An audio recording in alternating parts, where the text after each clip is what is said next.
এই যে আমরা এখান থেকে জাংলা দিচ্ছি। এটা কিসের জাংলা হচ্ছে বলো? লাউ গাছ। লাউ গাছ না, সিম গাছ। হ্যাঁ, এই যে সিম গাছ এত বড় হয়েছে দেখে দাঁড়া। এই যে দেখতে দেখতে সিম গাছটা কত বড় হয়ে গেছে, এই যে দেখেন। আর এই যে এইটার জন্য জাংলা দেওয়া হচ্ছে। এই যে কত সুন্দর বড় হয়ে গেছে।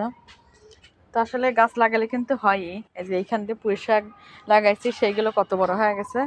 এই পাশে এইভাবে জাংলা দেওয়া হয়েছে। এখন এই যে অনেক গাছ লাগাইছি, এই যে এখানে লাইয়ের গাছ লাগানো হয়েছে। তো এটা একটু সময় লাগবে। আর সিম গাছের জন্য জাংলা দিচ্ছি। নশনের আব্বু কিন্তু ভালোই পারে, দেখেন কি সুন্দর করে জাংলা দিচ্ছে।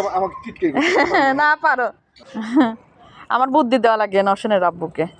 এই যে দেখো একখান পাঠ হয়ে গেল, পড়ে যাবে ওই দিক কিন্তু ফাঁকা। এই যে দেখছো বুদ্ধি কাজে লাগলো। আবার ওইখান দিয়ে পেঁচায় উঠে নিয়ে আবার আরেকটা ওইরকম করে দেও, কারণ সিম গাছ তো এমনি হ্যাঁ ভিতর দিয়ে দাও। ও কিন্তু আসলে এগুলো কাজ করে নাই, আমি মাঝে মাঝে করছি। আমি গ্রামের বাড়িতে, আমার বাবার বাড়িতে আমার খুব গাছের শখ ছিল, কিন্তু হয় নাই কোনো সময় গাছ ভালো। চেষ্টা করছি, এই জন্য আমি একটু পারি। এখন ওইখান দিয়ে আবার যাতে সাপোর্ট থাকে, এই দেখো ত্রিভুজের মতন হবে। হ্যাঁ ওইখান দিয়ে ঘুরে দাও। না খোলে, নিজে গাছ লাগালে কিন্তু অনেক শান্তি লাগে। যে পুঁই শাক উঠায় আমরা খাইছি কিন্তু 2বার, অনেক ভালো লাগে। কেমন লাগে তুমি বলো? পুঁই শাক যে তুলে খেলে গাছের তো এমন স্বাদ আমি আগে বুঝিনি। এমন স্বাদ বোঝে না আসলে, খুবই ভালো লাগে।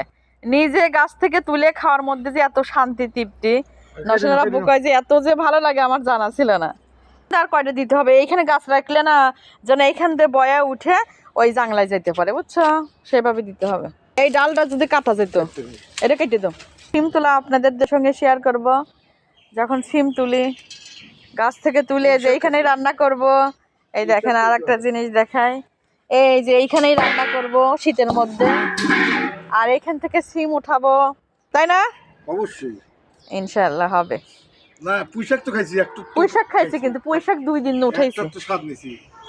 এখন লাইয়ের গাছও লাগাইছি, তারপরে হচ্ছে বেগুন গাছও লাগাইছি। এই যে বেগুন গাছ মাত্রই লাগাইছি, অত ভালো হয় নাই, হবে মনে হয়। এই যে একটা তাজা হয়ে গেছে।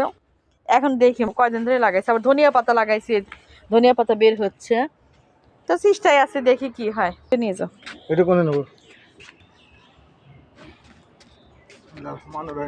হ্যাঁ সিম যেন ধরে। হ্যাঁ এই ঘুরাই দাও, হ্যাঁ রোদ লাগে তো। এই জায়গাতে আবার দিতে লাগবো। হ্যাঁ আর কয়টা দেবো এখান দিয়ে, পেঁচা দাও। হ্যাঁ সবাই ভালো থাকবেন, আল্লাহ হাফেজ, আসসালামু আলাইকুম।